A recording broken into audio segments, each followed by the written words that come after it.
Hello everyone. Welcome to a new chess video. Every day, chess teacher, your voice cracks more in the intro. What do you have for me today? Well, today I'm bringing you an opening we've never talked about on the channel. We've talked about the Scotch Gambit many times, right? This one right here. When we play this very normal line here, we play d4, and when they capture, wait, I'm losing my mind. We play bishop c4 directly, using this as a gambit. However, this right here is actually the Scotch opening, an opening that causes too many headaches, especially for beginners. And do you know why? Because nobody knows how to play it. So in this video, I'm going to teach you two things. One, how to crush beginners, because I'll show you the mistakes most of them make. And two, I'm going to teach you how to play it if they also play correctly. In other words, whether they play correctly or not, in this video, you'll have the answer to play this opening and win your games. So get comfortable, leave a like on this video if you enjoy this type of content, and let's get to it. What does the Scotch opening propose? If anyone's lost, it's this easy, okay? On the third move, we play d4, the queen's pawn. We're proposing two things. Taking here, winning a pawn, right? Because two pieces attack it and only one defends it. And another thing we're also proposing is the pawn advance, bothering this knight a lot, which normally would have to move back. And look closely, here we're threatening a very strong expansion, aren't we? So d4, I'll tell you one thing. There's only one good response for the black pieces. If they try to defend the pawn and all that, you just advance and you'll be in great shape, okay? So the only good response is to capture. And here we're gonna recapture with the knight. This is the Scotch opening, which we've never seen on the channel before. As I said, we had seen the Scotch Gambit. The first mistake I see a lot, especially among amateurs, up to 1700, 1800 ELO, I see this mistake very often. Here, they exchange knights. And I'll tell you one thing, this is not a good idea for the black pieces, okay? Why do they think exchanging knights is good? Well, they say, look, before they capture me and double my pawns, I'll capture, and now you have the queen in the center of the board. And I'll tell you one thing. Having the queen in the center of the board isn't always bad. It's usually bad, okay? It's usually bad if the queen can be easily kicked out. If this queen can't be kicked out, notice that the queen is the piece that controls the most squares in the whole game. In other words, it can have its pros and it can have its cons. In this case, there's no way to easily kick out the queen except with this pawn, right? Alright, a move I see a lot here that really is a serious mistake. Developing the knight. It seems like a very normal move, right? I developed the knight to f6. Nothing happens here, just that here, of course, the e5 pawn doesn't exist, which doesn't allow us to advance the pawn. So now we can advance this pawn and the game gets really complicated for them. I mean, really, really complicated. That is, they have to move this knight and they only have two squares because look, it can't come forward here because of the queen and not here either. It could only come here, in which case it would lose the knight thanks to this move. Notice that this knight can't go anywhere now, and the other move it would have would be to go backwards. Super sad, right? We could continue with our pressure, for example, with bishop c4, and we would be doing very, very well.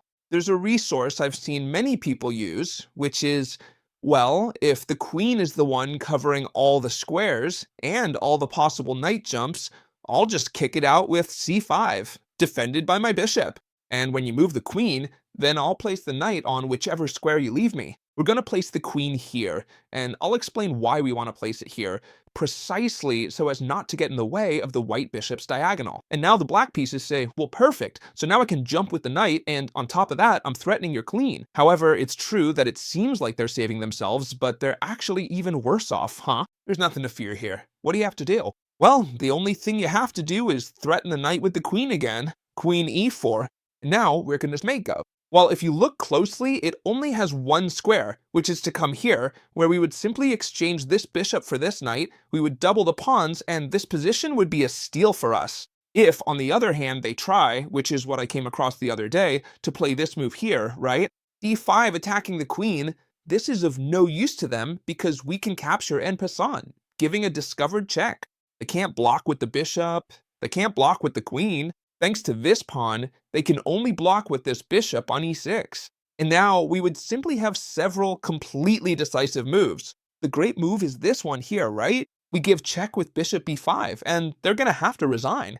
The king can't move, the bishop can't go back because of the pin, they must give up the queen, and simply after bishop takes queen, we have an extra queen. And not only that, but now queen takes pawn check, we'll have an extra queen and an extra rook. This is a steal, right? It's a typical mistake they make in the Scotch opening. It's not the correct way to play for black, that's obvious. However, if they played against you, you must know how to react. Look how easy. e4, e5, knight f3, knight c6, and we play d4, the Scotch opening, the only good one. Pawn takes pawn. And now here we recapture with the knight, okay? Those of you who are more aggressive, you can play the Scotch Gambit attack, which is super aggressive, and we've seen it several times on the channel. I've been reviewing the database for this position, which is the normal one for the Scotch opening, and I've seen that if we look at grandmasters and professionals, practically few people exchange this knight here. But I've checked below 1800 ELO, and the favorite move, without a doubt, is knight takes knight. That's why I'm mentioning it to you, okay?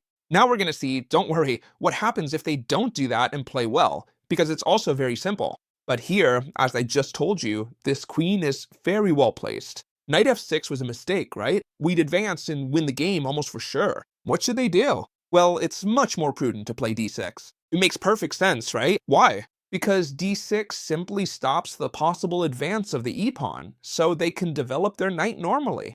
This is the most normal thing in the world. How are we going to continue?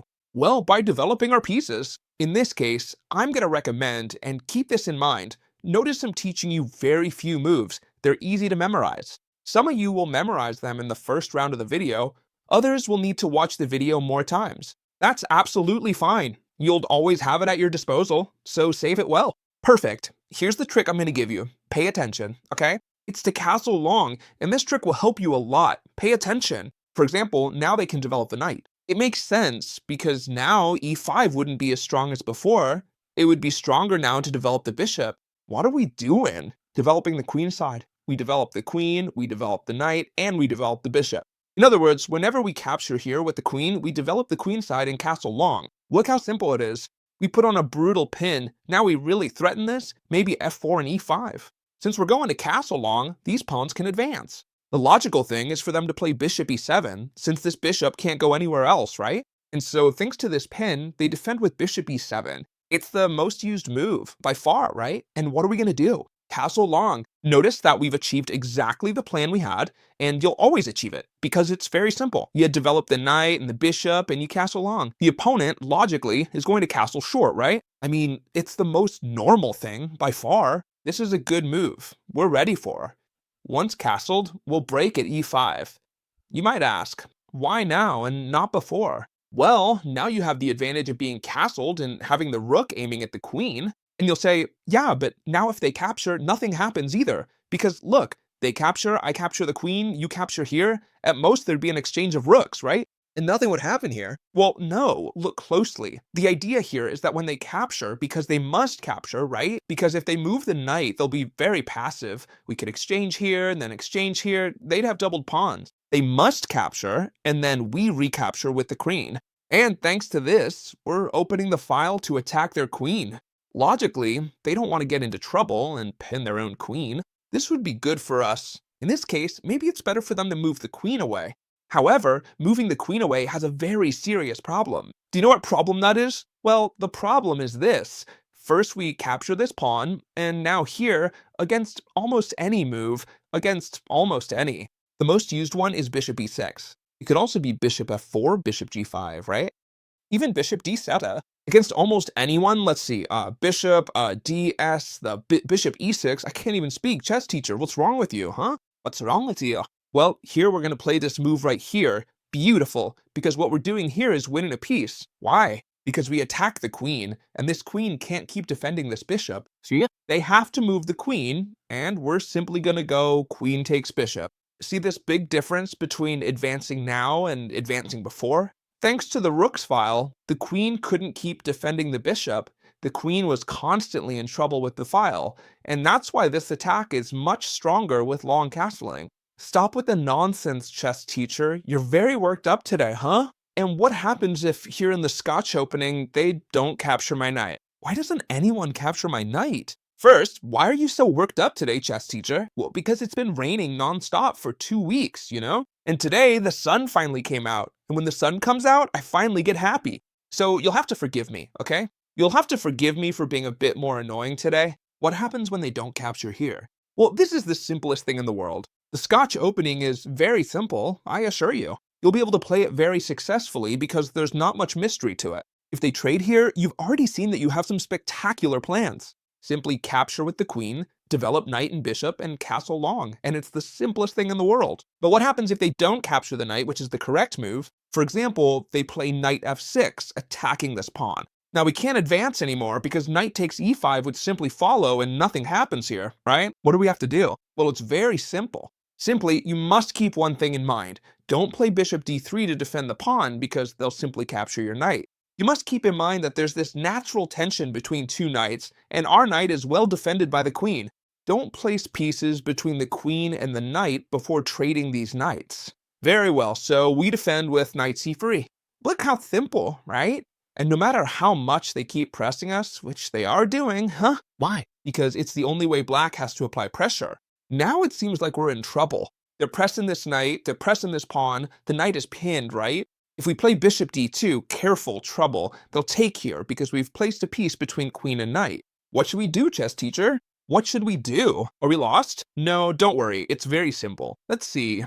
What's the problem, this knight? Okay, easy. What would I like? If they're attacking this pawn now, right? I'm explaining it like this so everyone understands, okay? They're attacking this pawn and it's defended by the knight, which is pinned.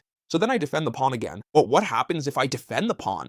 That I lose the bishop, right? So what should I do? Simple conclusion. I trade the knight first, and when they recapture, I simply place the bishop here, and everything is all defended. Nothing happened here. So they double your pawns? They have them doubled too. It's fine. So they trade here with this pawn? Well, they even lose castling rights. And now, quite simply, we defend this point again, and absolutely nothing has happened here. You're going to castle short, bring this bishop over here to apply pressure, move your rooks to the center, and the position will be the most comfortable in the world, just like with the two queens, right?